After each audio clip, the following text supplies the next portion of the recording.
My name is Jack Fogel. I was born in Poland, a small town called Turek, near the German border. It's actually northwest of Poland. Before the war, I was a student. As a matter of fact, the year the war broke out, 1939, I finished the 7-year compulsory schooling in Poland. We were 4 brothers and a sister. My oldest brother was in the army, in the Polish army at that time, conscript. When the war broke out, my sister, which was married the same year, came to live with us because her husband was in Warsaw. He was caught in the war and he couldn't come back. That means 3 of us brothers, my sister, my parents, lived in Turek, in that dwelling, till we were taken to, after the Germans occupied Turek, we were taken to a ghetto. I was then not quite 15. Must have been in the summer of, because I know I was outside the house in the ghetto, and I was in a short-sleeved shirts and shorts outside the house, where suddenly a German truck with soldiers drove in, and whoever was in the vicinity where they stopped, they loaded on a truck and drove away. I happened to be near the truck, and I was put on the truck with about 20 other people, and they drove off. I didn't know what's going to happen, where we're going. It was not unusual for Germans to come in and take a few people to the outside of the ghetto to do some work and bring them back. So I wasn't really worried about it. But after being in the truck driving for about an hour, I was wondering what's going on. We arrived in a big city in Poland, Poznan. Well, my parents eventually found out from other people that I was taken away. This is the last time I have seen my family. I haven't seen them since. In Poznan, they put us up an ex-school with barbed wire around it, guards all around. And this was probably a night that I will remember all my life. I was put up on a bunk with about 6 or 7 strange men. The first time away from home, from my parents. I never been one day away from home. Suddenly, I'm on my own. And I remember exactly how I cried that night. Also, I wasn't a crybaby that I cried for any little thing, but I was very upset. Not only that I'm here with strange people, but I couldn't say goodbye to my family, and they probably worried where I am. In the camp, we had to go to work. Right next day, we had to march to work. I was given a picket shovel at work, that sort of work.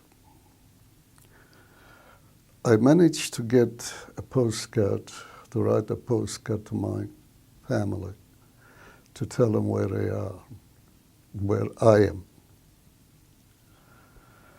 And I got a reply. And it's a matter of fact, because I was only in a short sleeve shirt and shorts, they sent me some more clothes.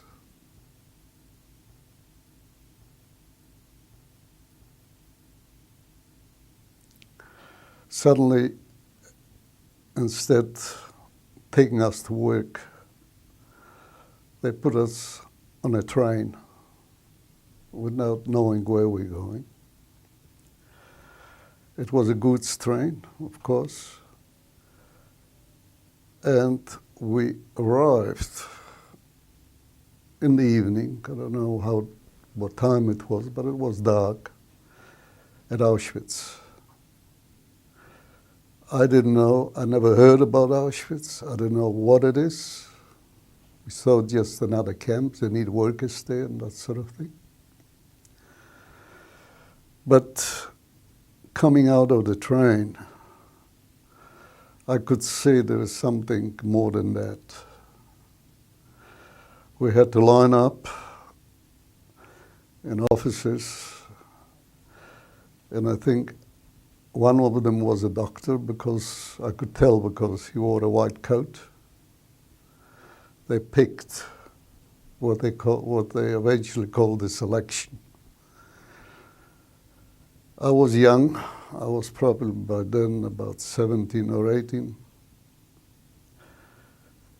And because of that, I went to one side and I could see to the other side elderly people. I still didn't know what it's all about. Then we were taken to a huge shower room. We were shaven all over.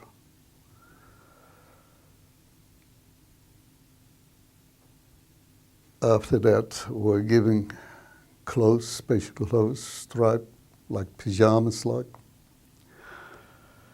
And then I was giving a number on my arm. From then on, that number was my name. Whenever they wanted me for anything in the camps, there was no name, there was just a number.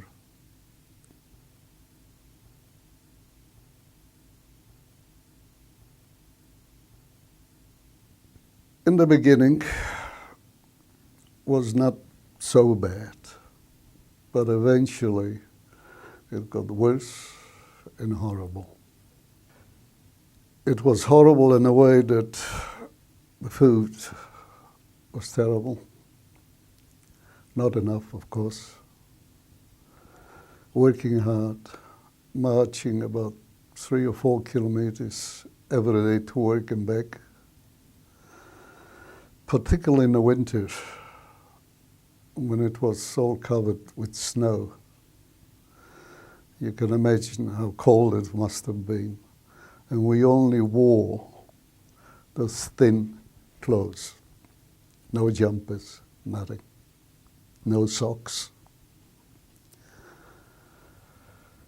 When you were lucky and you found somewhere a paper bag from cement, you were lucky you put it under your shirt just to keep the cold all the wind away. Our food ration was, in the morning, just coffee, black coffee. That's what they called coffee. But it didn't look like coffee, it didn't taste like coffee, but it was hot. The meal, we got the first meal, was at work. A soup, which was so watery that it was hot water, rather. There were a few things floating around, I don't even know what it was, but everything we appreciated was hungry. The main meal was supposed to be when we get home from work. We got a quarter of a loaf of bread, must have been about a kilo of bread. It was horrible bread, I don't know what this was made of. So a portion of that and a coffee again, and this was supposed to be part of it for our breakfast. In other words, we ate some of that bread at night and keep the rest for next morning. But who could keep it? As soon as we got it, we just gulped it down.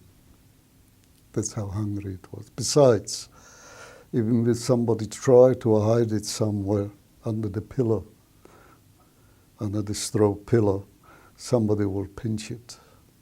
So we ate it up. In other words, we were all the time, constantly hungry. People who tried to run away, they were shot or brought back and hung in front of us. The hanging was always on a Sunday when we were not at work, and we all had to watch it. It was horrible. I just remember one instance which I'll probably take to my grave. So horrible. In the middle of the night, there is a whistle to get up, to go out on the assembly place. It was winter, snow, cold, bitter cold. And we formed sort of a square. A truck drove into the camp and they dropped 4 people, shot, blood still dripping on the snow. A horrible sight. Could be some of them were still alive. Evidently. They were from the night shift. They tried to run away. They were caught and brought back and shot and brought back and dropped in front of us.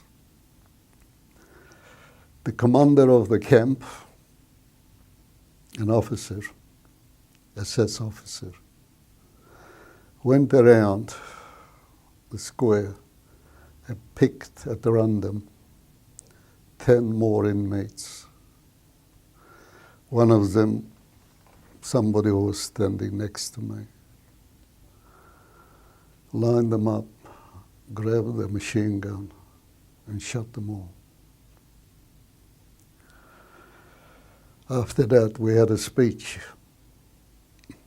not from him, because he wouldn't allow himself to talk to us. But the Lager Älteste, which was a inmate himself, he told them, tell them so and so, and he told us. If anything like this happens again, double of the people will get shot. That was a horrible night.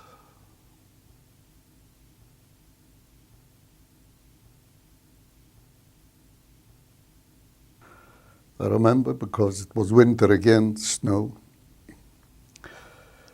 With the Russian army coming closer to us from the east,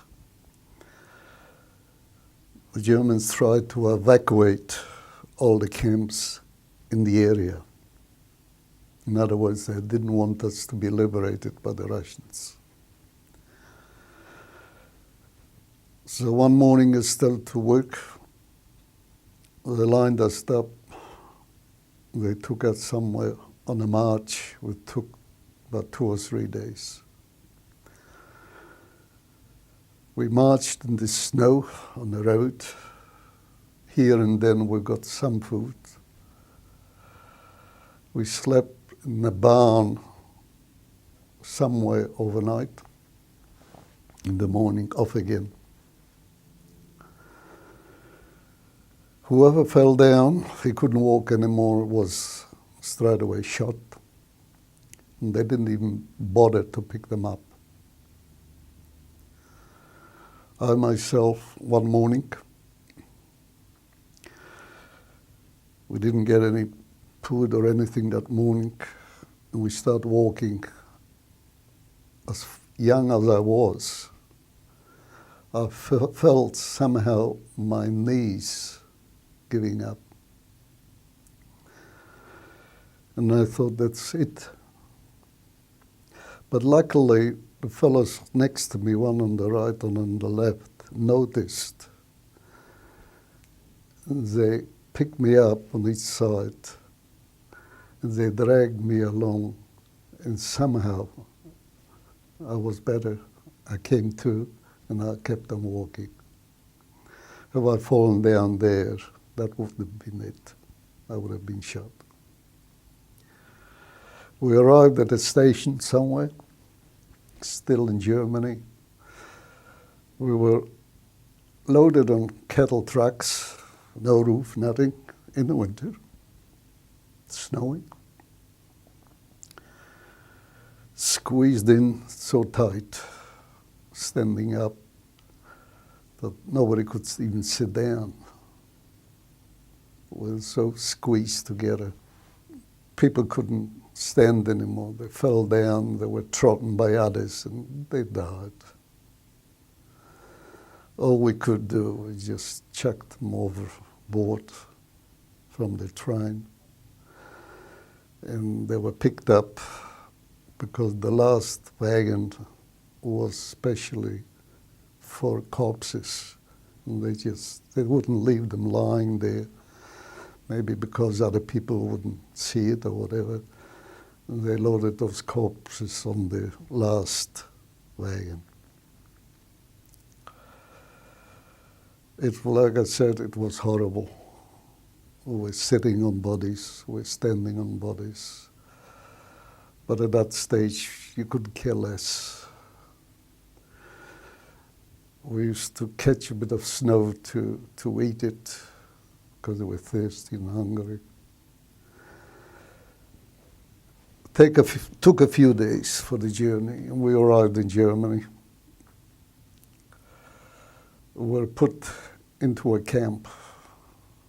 The same thing started again, work. Just a little bit of food, just to keep us going. Whoever couldn't, they just took away, never to be seen again. And eventually they dragged us to another camp, and after a while to another camp. And this was already end of 1944. Eventually they dragged us again, partly on a train, partly on trucks, and even on the river Elbe on a barge. We finished up at the Baltic Sea.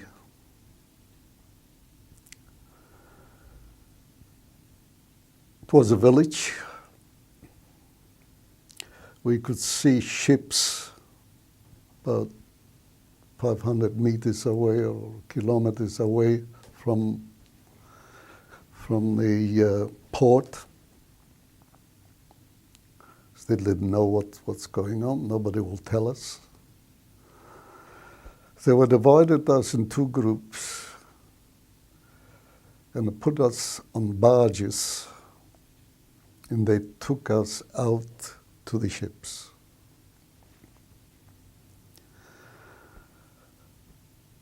I was in one ship, and sort of other people from the same camp I knew well were on the other ship. We were literally thrown down right down on the bottom of the ship. It was wet. We only had a blanket. We We had to carry a blanket with us. That's all we had, our possession. We were lying there. We were already half dead. We were at a stage we couldn't care less what happens to us. As a matter of fact, you get to a stage when you're so hungry, eventually you don't feel the hunger. We're just lying there. We had some bombs falling or explosions, whatever it was. Couldn't care less. Eventually, we could hear the motors on the ship started working for about 10 or 15 minutes, and they stopped. One of us managed to get himself on the ladder to the top of the ship, to the deck, and came down to tell us all the guards are gone and the ship is already in the port. So gradually, took us a long time, I can tell you, on the ladder to climb up to the top. We could see one ship still smoking from the bombs. People around trying to swim. And suddenly the British Army appeared in tanks. They liberated us. Well, the first thing they did was giving us food. And they tried their best. The very sick ones they took away to a field hospital or whatever, I don't know. But one mistake they made, not intentionally, of course, they gave us the wrong food.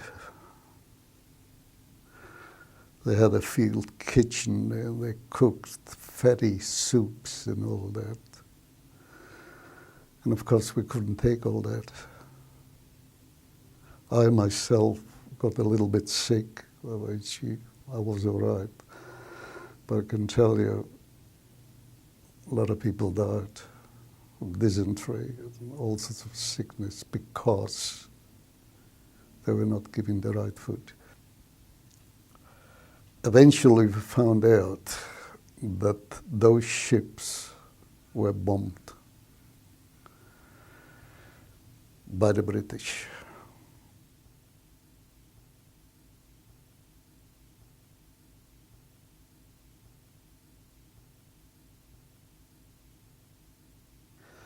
Now you can see when people ask, how come you managed to stay alive? You can see how lucky you have to be that I was sent on one ship, because half of us were sent on one ship and the other half on the other.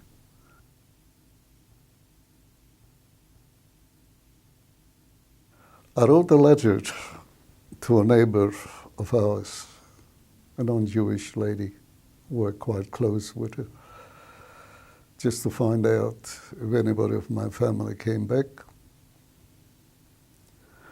I got a reply probably about 3 months later. That's how long it took a letter then to arrive, that no one came back. I did all I could. I couldn't find anybody. I don't know what happened to my mother and sister. I presume because they were living not far from a place called Helmno, which was a killing camp. It was actually about 10 kilometers from Turek, the town I come from.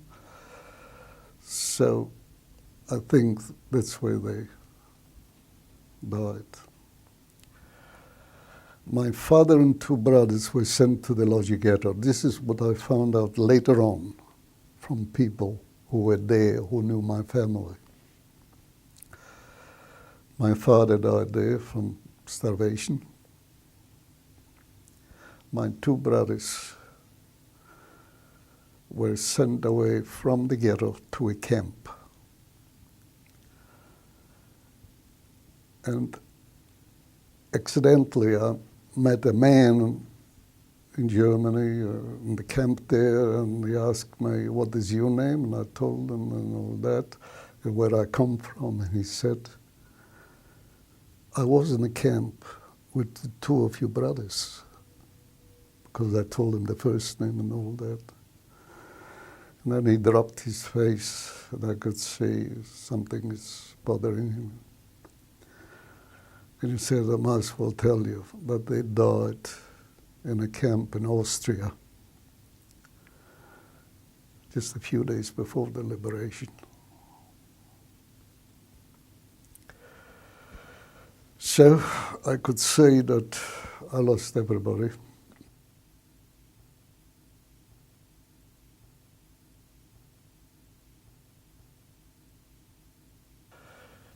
In the camp, I noticed a notice that the Australian government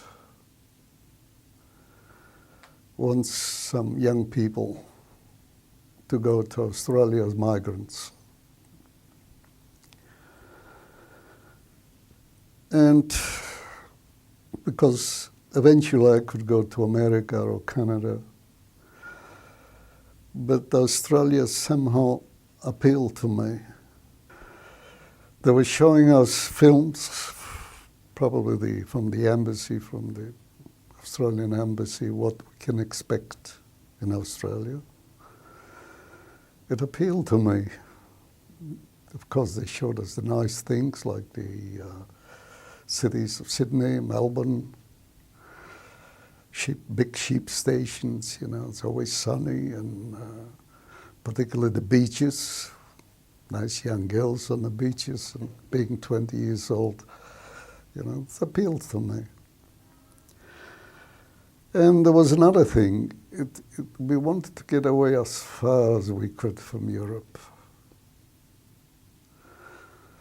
So I said, okay, that's it. I put my name down. And I had to sign a contract with the Australian government, a 2-year contract that I will do any work I will be assigned to or any place in Australia. No problem. I'm used to work. So we arrived on a ship. And we sent from the ship. We arrived in Sydney. By train, we were taken to Bathurst in New South Wales, which was a displaced person camp. From then, people like me were sent wherever we were needed. We were only there for a few days. They were not as strict as to where to go to work or what sort of work, but you couldn't refuse all the time. They gave you a couple of options. I remember the first option was somewhere in Queensland, cane cutting. I didn't know where Queensland is. I didn't know what cane means, because sugar in Europe usually from beetroots. So I refused that. A few days later, a couple of days later actually, there was offering a job in Canberra in the building industry. Well, that sounds good. It's capital city. We expected, something like Berlin or Warsaw or whatever. Put our name down, we're taken there. We were put up in tents. By then it was already winter. You know how cold it got there. But we were young. We didn't mind. We did mind, but there's nothing we could do about it. We worked there.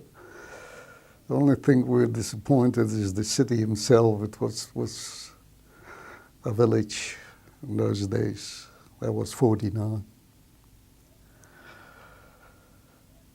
The only entertainment there was a picture theatre 3 times a week. Picture, that's all you could do there.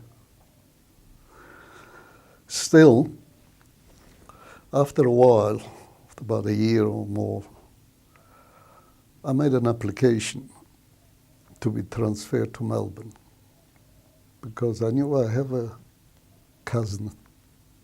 I'll try to find him. I found my cousin. He's not alive anymore.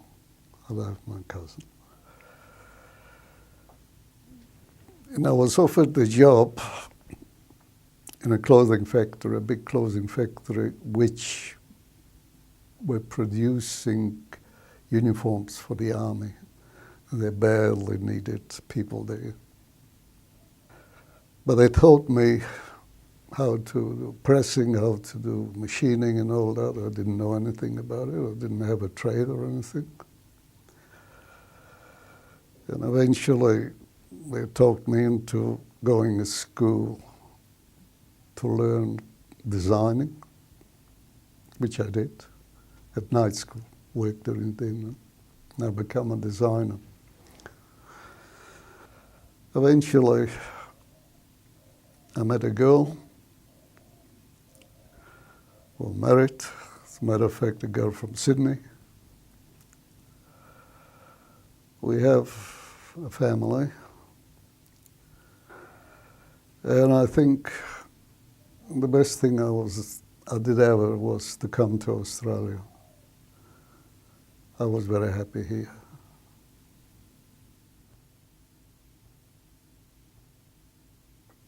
I thought it was not just a duty, but it would be a good thing if I could talk to people and tell them what I've been through, that something like that doesn't happen again.